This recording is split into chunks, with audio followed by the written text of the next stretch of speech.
So, yeah, this is a mask, first of all. This is not what my skin normally looks like.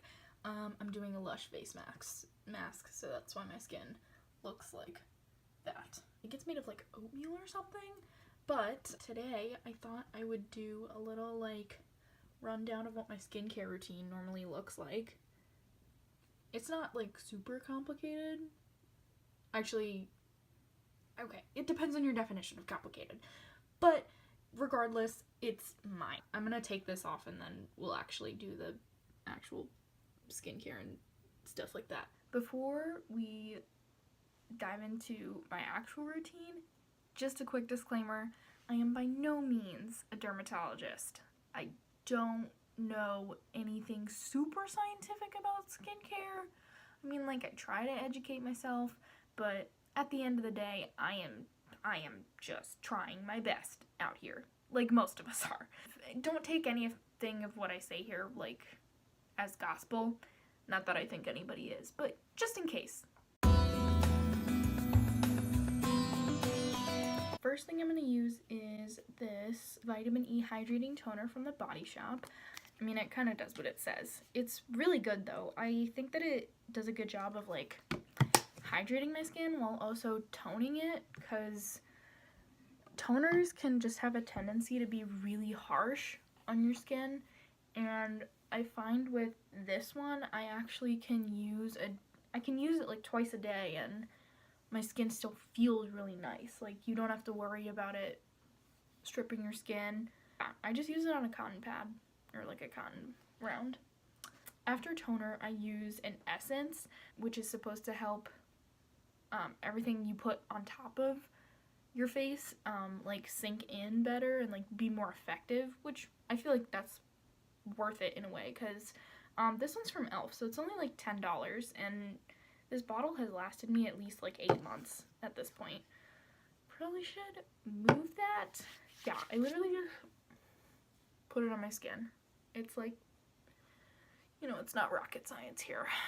You're just, you know, rubbing a bunch of stuff on your face, hoping for the best, hoping you don't break out. You'll still break out because, you know, that's just how it be sometimes. But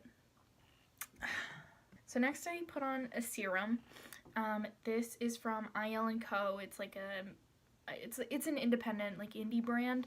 I think this was like $20, so not too bad, but it has vitamin C in it, which is really nice for brightening and getting rid of, like, I have some hyperpigmentation and like darkness around my face, so that's why I use a vitamin C, because it's supposed to help like kind of correct that. I just use 2 pumps and then like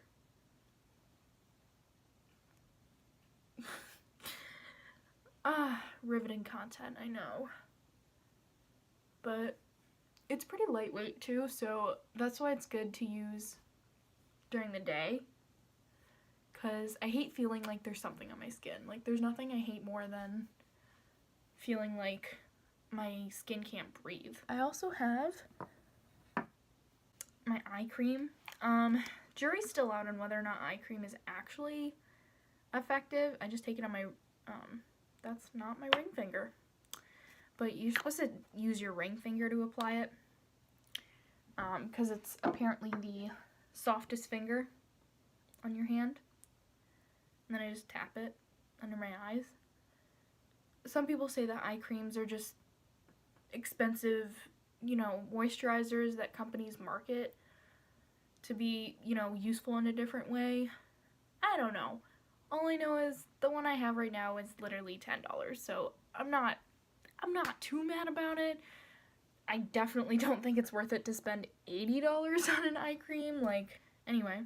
And then I'm gonna hydrate my lips a little bit. This is the Pacifica Indian Chai Lip Balm. Not gonna lie. I ordered this mostly because it says it was an Indian chai flavor. It actually does smell like it. It should be illegal how good this smells. But it also does its job, so, you know, A+ for that. Okay, next I'm gonna moisturize. And this is the Peach Slices Citrus Honey Aqua Glow Hydrating Moisture Gel. Say that drunk. I think you only need about this much. I I will say one thing I've learned over the years is that sometimes with skincare, less is more. Like, in terms of how much you use, if you end up using too much, I mean, some people go overboard and they'll use a whole ton of serum or a whole ton of moisturizer, and they'll assume, like, oh, if I put a lot of moisturizer on, my skin must look more hydrated after. Which, like, sounds logical, but at the end of the day, what actually happens is your pores might get clogged. I've definitely had that happen to me before, so it's almost like cooking where, you know, you add too little, you can always add more, but you can't really take away. So, I don't know, food for thought, I guess. Next, I'm going to use an SPF. This is the Supergoop SPF 50 Everyday Sunscreen with natural oat extract. This smells really nice, and it's really lightweight. There are people in this day and age that still think you don't need SPF, like, ever. I mean, I get it if it's only light out for 2 hours a day where you live, and the sun isn't exactly your biggest enemy when it comes to your skin. I do think that sunscreen is genuinely important. Like, if the sun's out, your sunscreen better be out, and you better be wearing it, because, like, obviously I'm brown, like, I have melanin, but just because I have some natural sun protection from, like, the color of my skin doesn't mean that I shouldn't be putting SPF on, especially when you're using vitamin C.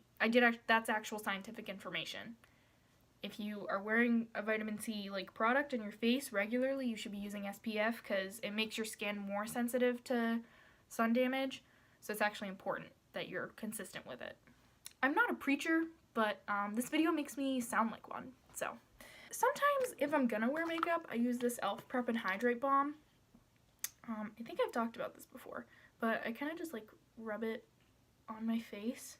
It's not super hydrating, it's more smoothing, I guess. It's definitely not a necessity, I don't think. It is nice, and it's only $8. Don't judge me, I use 2 different mists. Don't judge me. This is the Pixi Hydrating Milky Mist with hyaluronic acid and black oat. I'm just gonna mist this on my face. It does actually do what it says, so I don't mind using it. And then this is the Mario Badescu Facial Spray with Aloe Sage and Orange Blossom. It's, like, all cute and orange. Look at that. Since it does have, like, citrus extracts in it, it does help, like, wake up your skin, which I really appreciate. That's pretty much the end of the products I use, but don't make fun of me. But I have one of these. It's well, jade rollers were a big thing, and then rose quartz rollers were a big thing. Again, people are still debating whether or not this is actually effective, whether or not it helps your skincare sink in better. It seems like the answer is no, but I will say, since it is, like, a cold rock on your face, it feels really nice and cooling.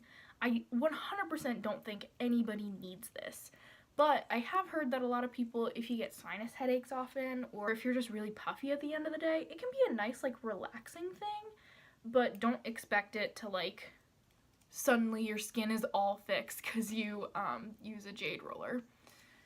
That's not gonna happen, unfortunately, even though the price tag is kind of ridiculous. The only reason I had this is because it was, like, on sale at Ulta or something. But you're supposed to, like, gently roll in towards, like, the outside of your face so that it doesn't get puffy.